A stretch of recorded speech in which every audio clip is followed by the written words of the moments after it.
Selamat sejahtera dan salam PMU gemilang. Nama saya Erika Renda Anak Libau dan saya mengambil program Diploma Akuntansi di Jabatan Perdagangan dengan nombor pendaftaran saya ialah 20 DAT 18F1003. Saya akan membentangkan sepanjang saya menjalani latihan industri untuk sesi Jun 2021 di Hiking Hyo Co Miri iaitu selama 5 bulan bermula pada 27 September 2021 sehingga 11 Februari 2022. Yang pertama, saya akan membentangkan latar belakang organisasi Hiking Hyo Co yang terletak di Lot 1131 First and Second Floor Waterfront Commercial Center 9800 Miri, Sarawak.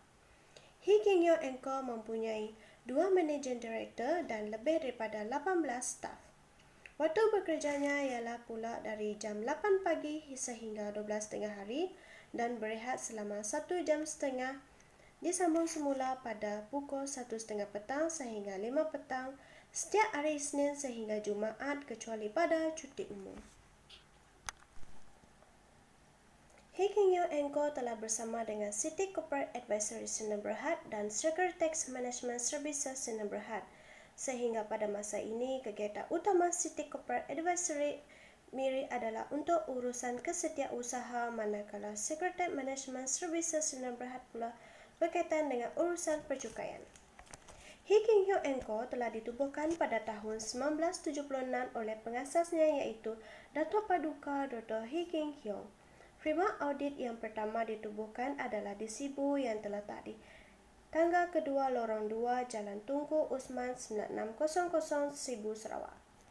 Antara cawangan yang lain ialah di sekitar Sarawak seperti Miri, Bintulu, Sarikai, Sibu dan juga di semenanjung Malaysia iaitu Kuala Lumpur yang mempunyai lebih daripada 60 pekerja di seluruh cawangan yang di Malaysia selama lebih 25 tahun kewujudan Hiking Hyo Co. Baiklah, seterusnya ialah carta organisasi Hiking Hyo Co di Miri. Yang pertama ialah founder iaitu Dato' Paduka Dr. Hiking Hyo. Seterusnya ialah branch manager di Miri iaitu Ko Chong dan Head of Human Resource pula ialah Hee Chin Siong, manakala Head of Audit ialah Wee Hin Sang dan untuk Secretary Section pula ialah Andy Ko, Christy Wong, Chow Meo Kiao. Untuk Admin Section pula Ling Hui Lee, Resi Richard, Muhammad Arif dan juga Parisha. Manakala untuk Account Section pula Yong Lin Sing, Lau Yiping dan juga Helena.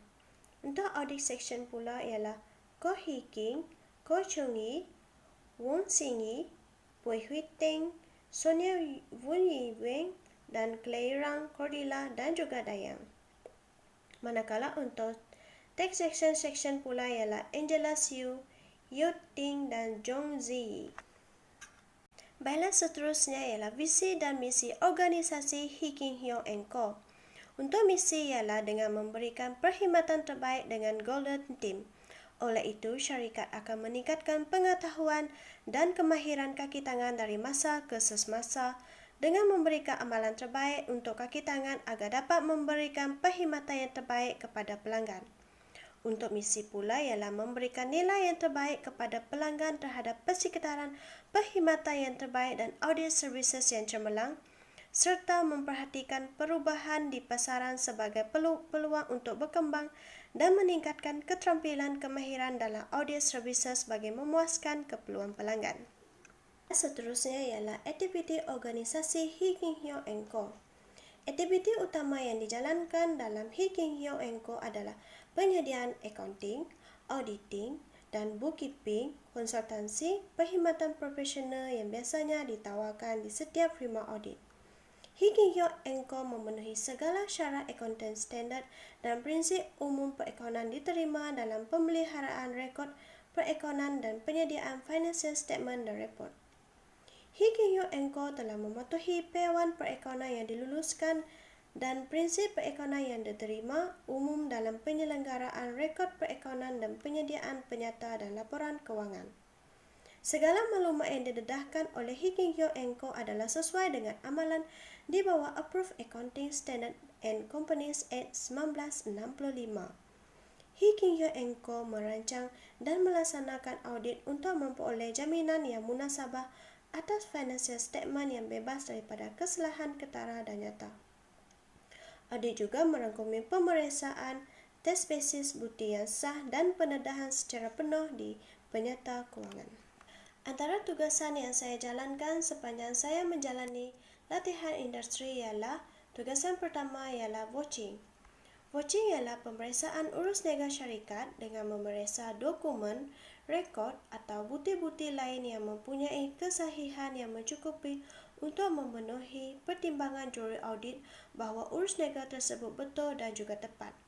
Selain itu juga watching digunakan untuk menguji penegasan pengurusan mengenai keberadaan, penilaian, hak dan kewajipan, pembentangan dan perungkapan. Bahan yang digunakan untuk proses watching ialah ledger.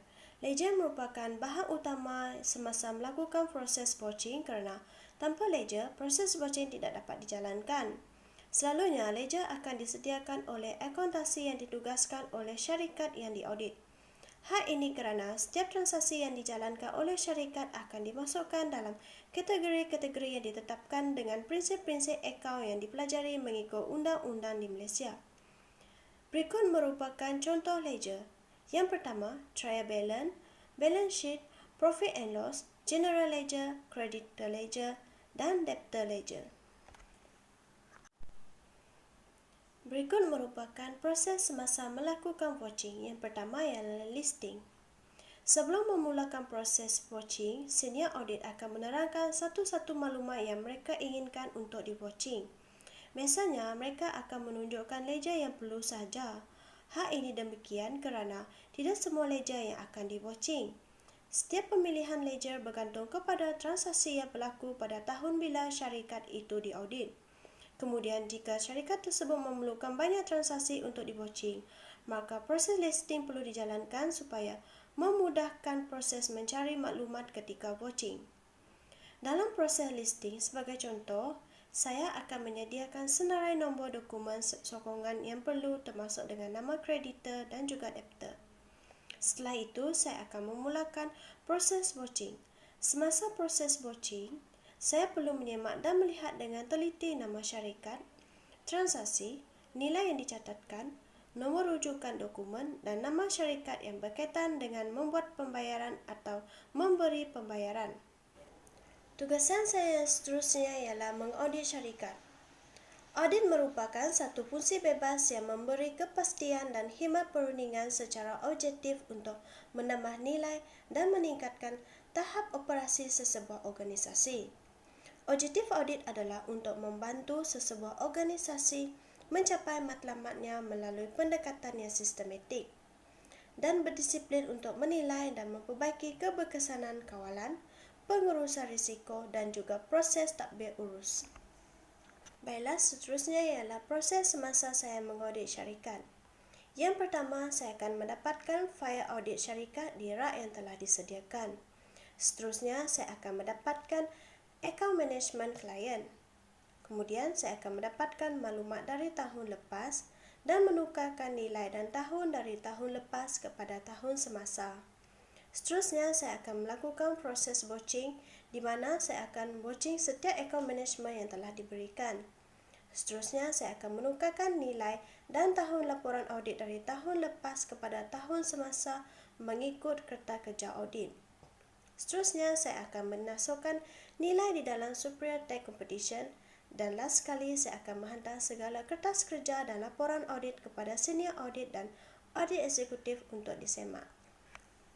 Tugasan saya seterusnya ialah memfailkan dokumen. Proses ini adalah proses yang sangat penting untuk semua syarikat bagi menyimpan segala dokumen yang penting dan sulit yang diperoleh sepanjang perniagaan. Hal ini adalah untuk menyenangkan staf dalam pencarian dokumen yang diperlukan dan juga mengelakkan dokumen yang penting hilang atau tercicir. Sistem pemailan yang baik membuktikan keberkesanan pengurusan pekerjaan lebih sistematik.